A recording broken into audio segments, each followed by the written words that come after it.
Hello, future medical professionals. Welcome to an exciting journey into the world of NEET biology. Today, we are diving deep into excretory products and their elimination, specifically focusing on the disorders that can affect this vital system. From basic understanding to competitive insights, we'll cover everything you need to ace this topic. Get ready for a 4-level learning experience. Let's start with the basics.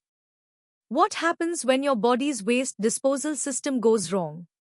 We'll explore some common kidney problems at an easy level. First up is kidney failure, also known as renal failure.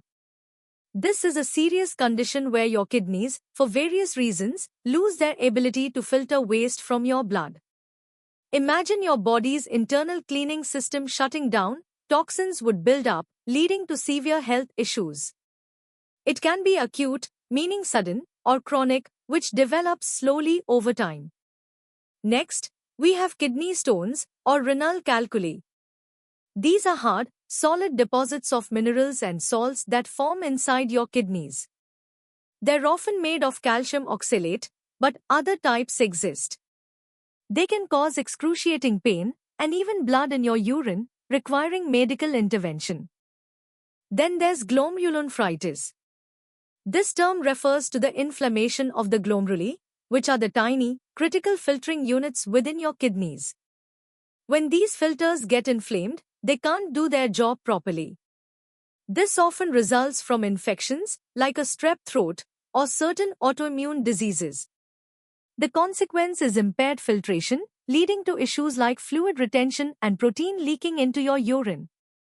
For example, if someone experiences sharp back pain and sees blood in their urine, kidney stones might be the culprit, needing immediate medical attention.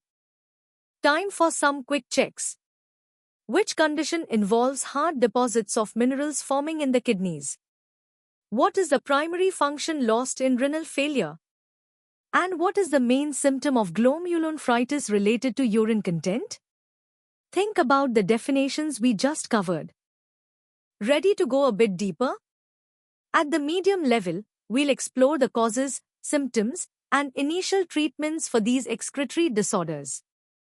Let's differentiate between acute and chronic renal failure. Acute renal failure, or ARF, is a sudden and often reversible loss of kidney function, typically caused by events like severe dehydration or blood loss. Symptoms appear quickly, such as reduced urine output and swelling. On the other hand, chronic renal failure, or CRF, also known as chronic kidney disease, is a gradual, irreversible decline in kidney function over months or years. It's often caused by long-term conditions like diabetes or high blood pressure, with symptoms worsening slowly over time. Understanding this distinction is crucial for diagnosis and management. Next, let's look at kidney stones in more detail. They form when urine becomes overly concentrated, allowing minerals to crystallize and clump together. Not drinking enough water is a significant risk factor. The most common type is calcium stones, but you can also have uric acid stones, often seen in people with gout, or struvite stones, which are linked to urinary tract infections. A rare genetic condition can also lead to cystine stones. Knowing the type helps in treatment. Moving on, glomerulonephritis can be caused by infections, like post-streptococcal infection, or systemic autoimmune diseases such as lupus. Key symptoms include hematuria, which is blood in the urine, proteinuria, making your urine foamy, and edema or swelling, especially in your face, hands, and feet. Finally, we have uremia. This is a severe condition that arises when kidney function is significantly impaired, leading to a dangerous accumulation of urea and other toxic waste products in your blood. It's a serious complication of advanced chronic kidney disease or acute kidney injury. The symptoms can be quite debilitating, including nausea, vomiting, profound fatigue, confusion, and even muscle cramps. Uremia requires urgent medical intervention, typically through dialysis to filter the blood, or in severe cases, a kidney transplant, to remove these life-threatening waste products from the body. Let's test your understanding. Can you list two key differences between acute and chronic renal failure? What are the four main types of kidney stones? Name two common causes of glomerulonephritis. What is uremia, and why is it dangerous? And finally, what are the primary treatments for uremia? Take a moment to recall the details. Alright, let's elevate our understanding. The hard-level content dives into the intricate mechanisms and advanced management strategies for excretory disorders. We begin with the detailed pathophysiology of acute kidney injury, or AKI. AKI can be categorized into three types. Prerenal AKI occurs when there's insufficient blood flow to the kidneys, often due to severe dehydration or heart failure. The kidneys themselves are not damaged but are starved of blood. Intrarenal AKI involves direct damage to the kidney tissue, such as acute tubular necrosis from toxins or severe inflammation like glomerulonephritis, directly affecting the nephrons. Lastly, postrenal AKI results from an obstruction in the urinary tract, like kidney stones or an enlarged prostate, which causes urine to back up and damage the kidneys. Each type has distinct causes and requires specific diagnostic approaches. Next, let's delve into the comprehensive management of chronic kidney disease, or CKD. In the early stages, the focus is on controlling underlying conditions like diabetes and hypertension, alongside strict dietary modifications, low protein, low sodium, low potassium, and low phosphate. Specific medications like ACE inhibitors protect kidney function. For end-stage renal disease, renal replacement therapy becomes essential. This includes dialysis, either hemodialysis, where blood is filtered by an external machine, or peritoneal dialysis, using the abdominal lining as a filter. The ultimate treatment is kidney transplantation, offering the best quality of life but requiring lifelong immunosuppression. Understanding these options is vital for patient care. Now, let's explore some specific glomerular disorders.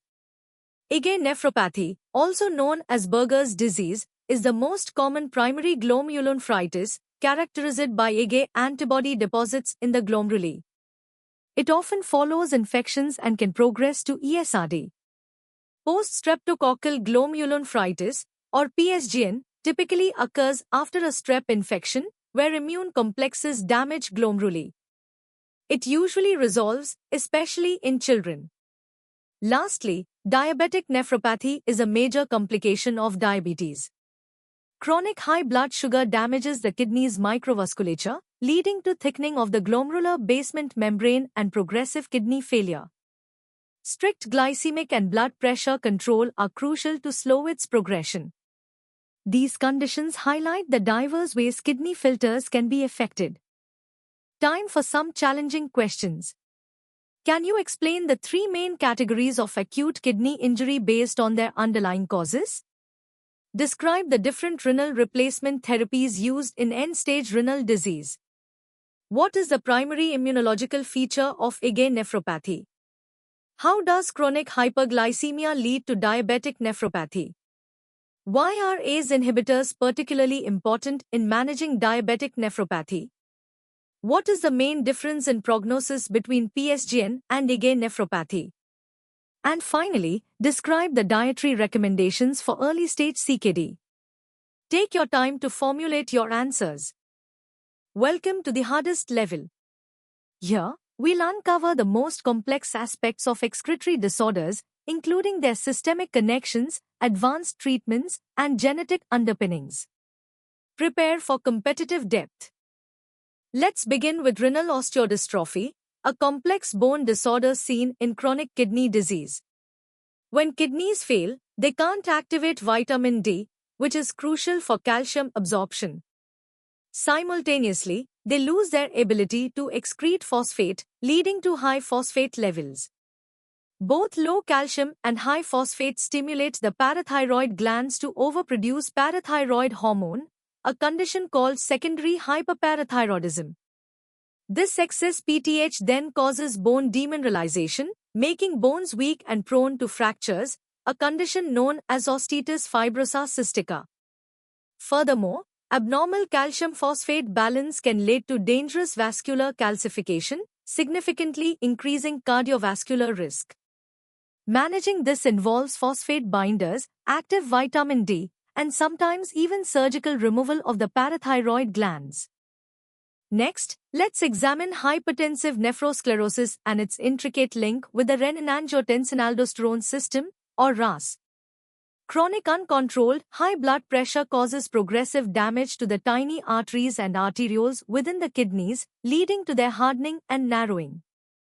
This process, known as nephrosclerosis, reduces blood flow to the nephrons, causing ischemia and functional decline.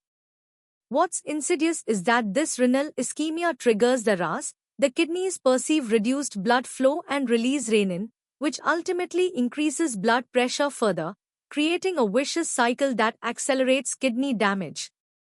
Therefore, aggressively controlling blood pressure, often with ACE inhibitors or ARBs that block the RAS, is paramount not just for blood pressure management but also for vital kidney protection. Now, let's explore the advanced technologies and principles behind dialysis. In hemodialysis, the patient's blood is circulated through an external machine called a dialyzer. This artificial kidney contains a semi-permeable membrane. On one side, blood flows, and on the other, a special fluid called dialysate flows in the opposite direction, a process known as countercurrent flow.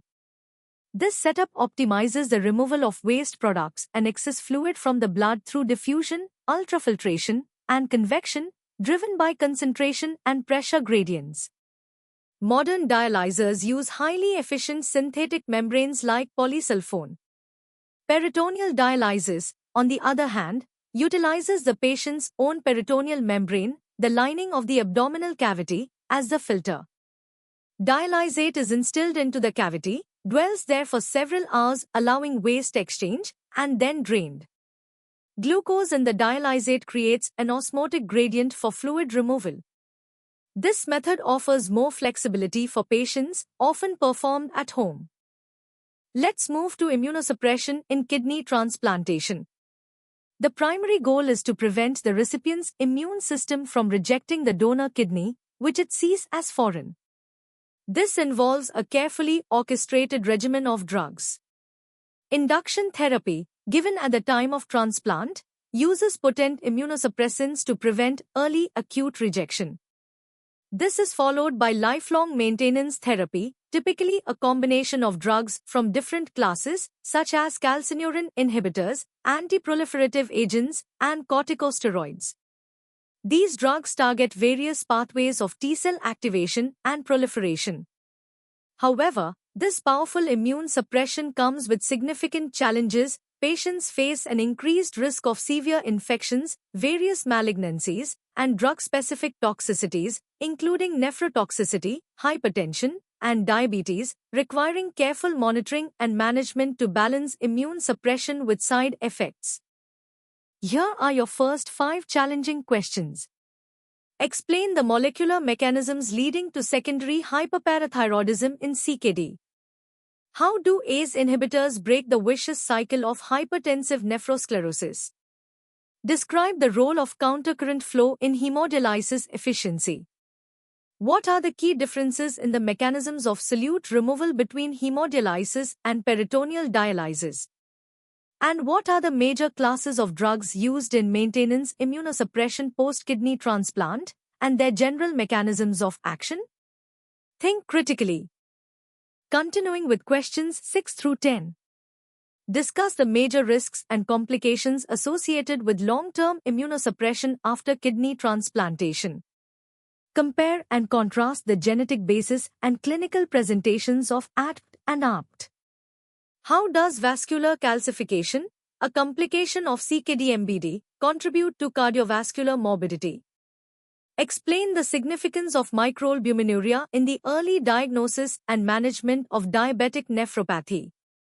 Finally, elaborate on the role of specific growth factors and cytokines in the progression of chronic kidney disease beyond simple filtration failure. These questions require a comprehensive understanding. And that concludes our in-depth exploration of excretory disorders. I hope this journey has deepened your understanding and prepared you for the NEET exam. For more such engaging and comprehensive content, make sure to visit synapse.omaps.in. Don't forget to like this video, share it with your friends, and subscribe to our channel for continuous learning. Keep striving for excellence, and see you in the next session.